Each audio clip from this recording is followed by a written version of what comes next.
दोस्तों, क्या आपने 2011 की एक मूवी कंटैजियन देखी थी? उस मूवी के अंदर एक डेडली वायरस दिखाया गया था जो चमगादड़ों से फैलता है। देखो, 2019 में कोविड आया था, बट ये मूवी 2011 की थी और उसमें दिखाया था कि एक वायरस ने पूरी दुनिया में तबाही मचा दी।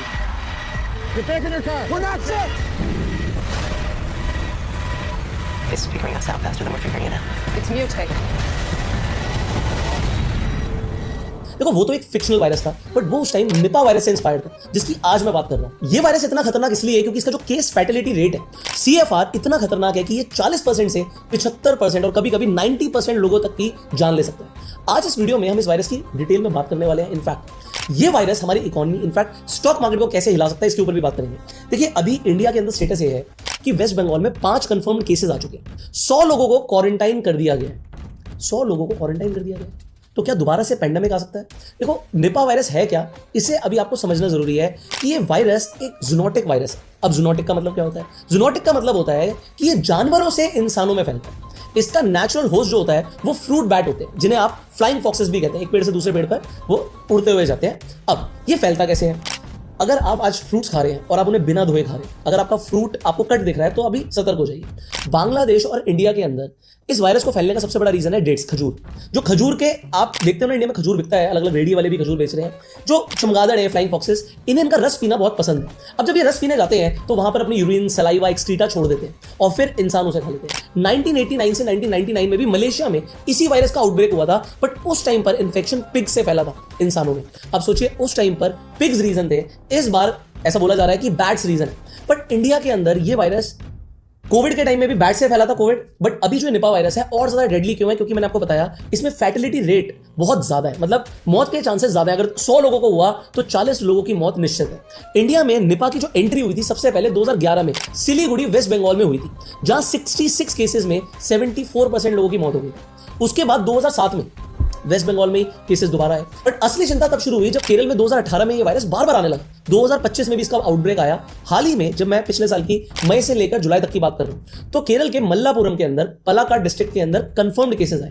चिंता की बात यह थी कि ये जो केसेस आए, इन केसेस के बाद लोगों को समझ आया कि ये बहुत तेजी से फैल रहा है। और देखो, केरला का हेल्थ सिस्टम काफी स्ट्रांग है बाकी स्टेट्स के कंपैरिजन में, बट वहां पर 723 लोगों को तुरंत मॉनिटर किया गया। बट अगर ये बिहार, झारखंड, उत्तर प्रदेश में फैला तो क्या हाल होगा? अब क्या है कि इसके जो केस आप सामने आ रहे हैं, अगर कोई इंसान छींक देता है तो ये हवा से फैल रहा है। मतलब पहले सिर्फ झूठा खाने से, मैंने आपको बताया, सलाइवा, यूरिन से या ब्लड से फैल रहा था, बट अब ये हवा से फैल रहा है। इसलिए ये पेंडेमिक का रूप ले सकता है। और हम सब जानते हैं कि पेंडेमिक जो अभी लास्ट आया था 2019 में, तब क्या हुआ था? हमारे पास इतने बेड्स ही नहीं है, इतना सिस्टम ही नहीं है। देखो, इसका जो इंक्यूबेशन पीरियड है वो 4 से 14 दिन का होता है, लेकिन ये 45 दिन तक भी खिंच सकता है। शुरुआत में अगर किसी इंसान को ये वायरस अपनी शिकस्त में ले लेता है तो सिम्टम्स क्या आते हैं? बुखार, सर दर्द, खांसी, गले में खराश। अभी तो कॉमन कोल्ड के भी सिम्टम्स है, बट अगर ये वायरस दिमाग तक पहुंच गया तो सीधा ब्रेन स्वेलिंग हो जाती है। इससे इंसान पहले तो कंफ्यूजन, फिर सीजर, मतलब झटके आने लगते हैं, और 24 से 48 घंटे तक कोमा में भी जा सकता है कोई आदमी, अगर ये वायरस किसी आदमी को हो जाता है। इसका क्या कोई इलाज है? सच तो ये है कि कोई भी लाइसेंस्ड वैक्सीन है ही नहीं, इसका कोई ट्रीटमेंट नहीं है। सिर्फ कुछ सपोर्टिव केयर दी जा सकती है। ऑक्सफोर्ड यूनिवर्सिटी इसके ऊपर वैक्सीन का ट्रायल 2 फेज कर रही है अभी, बट कुछ भी कंफर्म नहीं है। देखो, बांग्लादेश में शुरू कर दिए गए हैं, सीरम इंस्टीट्यूट ऑफ इंडिया ने कुछ मैन्युफैक्चरिंग करी है ड्रग्स की, बट वो क्या है कि अभी एंटीबॉडीज दे रहे हैं, एक्सपेरिमेंटल लेवल पर चेक किया जा रहा है कि इसके क्या क्या उपाय निकल सकते हैं, बट अभी कोई लाइसेंस या कंफर्म्ड वैक्सीन है ही नहीं। तो प्रॉब्लम क्या है कि अगर ये फैलेगा तो ट्रीटमेंट ही अवेलेबल नहीं है, पता ही नहीं है कि इसे ठीक कैसे करना है, और इसीलिए ये मार्केट में करेक्शन भी लेकर आ सकता है, स्टॉक मार्केट को हिलाकर भी रख सकता है। अब देखिए, आपको इसे समझना पड़ेगा कि अभी अगर हम देखें स्टॉक मार्केट के अंदर, डायरेक्टली इसका भी इंपैक्ट नहीं दिखेगा जब तक मोदी जी आके कोई भाषण नहीं देते। इस सज्जन को क्या तकलीफ है भाई?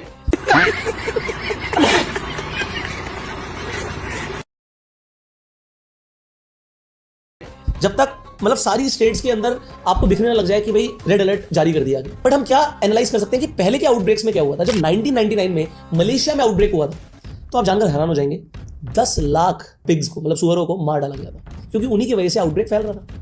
अब उनकी इकॉनमी के लिए देखो, 10 लाख पिग्स मारे गए और उनका मीट भी किसी काम नहीं आया जो खाते हैं, तो उन्हें लगा कि भाई ये बहुत बड़ी प्रॉब्लम है। दूसरी चीज़ क्या होती है, अगर किसी भी कंट्री में कोई आउटब्रेक आएगा तो आपका टूरिज्म और हॉस्पिटैलिटी सेक्टर सीधा तबाह हो जाएगा।